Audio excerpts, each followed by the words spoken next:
33वां बाब। मूसा इसराइल के कबीलों को बरकत देता है। और मर्द खुदा मूसा ने जो दुआए खैर देकर अपनी वफात से पहले बनी इसराइल को बरकत दी वो ये है।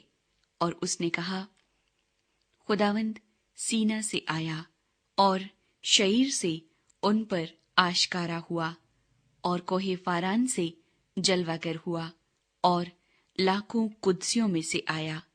उसके दाहिने हाथ पर उनके लिए आतशी शरीयत थी। वो बेशक कौमों से मोहब्बत रखता है। उसके सब मुकद्दस लोग तेरे हाथ में हैं और वो तेरे कदमों में बैठे एक एक तेरी बातों से मुस्तफीज होगा। मूसा ने हमको शरीयत और याकूब की जमात के लिए मीरास दी। और वो उस वक्त यसुरून में बादशाह था जब कौम के सरदार इकट्ठे और इसराइल के कबीले जमा हुए। रूबेन जीता रहे और मर न जाए तो भी उसके आदमी थोड़े ही हों। और यहूदा के लिए ये है जो मूसा ने कहा, ऐ खुदावंद तू यहूदा की सुन और उसे उसके लोगों के पास पहुंचा। वो अपने लिए आप अपने हाथों से लड़ा और तू ही उसके दुश्मनों के मुकाबले में उसका मददगार होगा।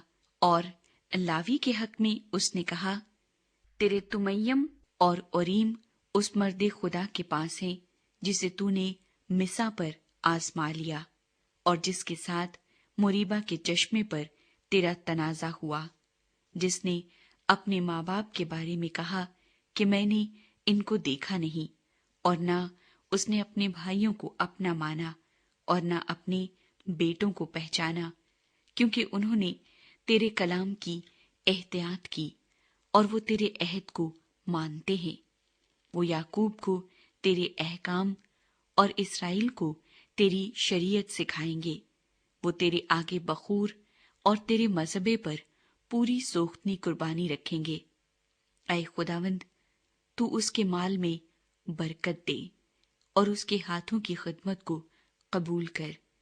जो उसके खिलाफ उठें उनकी कमर तोड़ दे और उनकी कमर भी जिनको उससे अदावत है, ताकि वो फिर न उठें। और बिन्यामीन के हक में उसने कहा, खुदावंद का प्यारा सलामती के साथ उसके पास रहेगा। वो सारे दिन उसे ढांके रहता है और वो उसके कंधों के बीच सकूनत करता है। और यूसुफ के हक में उसने कहा, उसकी जमीन खुदावंद की तरफ से मुबारक हो।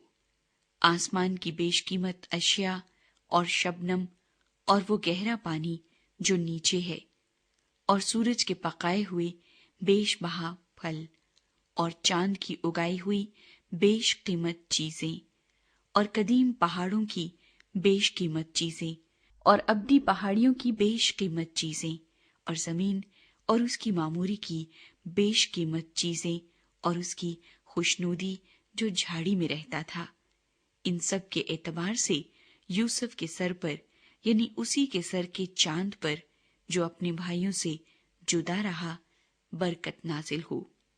उसके बैल के पलौठे की सी उसकी शौकत है और उसके सींग जंगली सांड के से हैं। उन्हीं से वो सब कौमों को, बल्कि जमीन की इंतहा के लोगों को धकेलेगा। वो इफ्राइम के लाखों लाख और मनसी के हजारों हजार हैं। और जुबुलून के बारे में उसने कहा, ऐ जुबुलून तू अपने बाहर जाते वक्त, और ऐ इश्कार तू अपने खैमों में खुश रह। वो लोगों को पहाड़ों पर बुलाएंगे और वहां सदाकत की कुर्बानियां गुजरानेंगे, क्योंकि वो समुंदरों के फैज और रेत के छुपे हुए खजानों से बहरावर होंगे। और जद के हक में उसने कहा, जो कोई जद को बढ़ाए वो मुबारक हो। वो शेरनी की तरह रहता है और बाजू बल्कि सर के चांद तक को फाड़ डालता है। और उसने पहले हिस्से को अपने लिए चुन लिया, क्योंकि शरा देने वाले का बकरा वहां अलग किया हुआ था। और उसने लोगों के सरदारों के साथ आकर خداوند کے انصاف کو اور اس کے احکام کو جو اسرائیل کے لیے تھے پورا کیا۔ اور دان کے حق میں اس نے کہا، دان اس شیر ببر کا بچہ ہے جو بسنت سے کود کر آتا ہے۔ اور نفتالی کے حق میں اس نے کہا، اے نفتالی جو لطف و کرم سے آسودہ اور خداوند کی برکت سے معمور ہے، تو مغرب اور جنوب کا مالک ہو۔ اور آشر کے حق میں اس سے کہا، آشر آس اولاد سے مالا مال ہو، وہ اپنے بھائیوں کا مقبول ہو اور اپنا پاؤں تیل میں ڈبوئے، تیرے بینڈے لوہے اور پیتل کے ہوں گے، اور جیسے تیرے دن ویسی ہی تیری قوت ہو۔ اے یسرون، خدا کی مانند اور کوئی نہیں جو تیری مدد کے لیے آسمان پر اور اپنے جاہ و جلال میں افلاک پر سوار ہے۔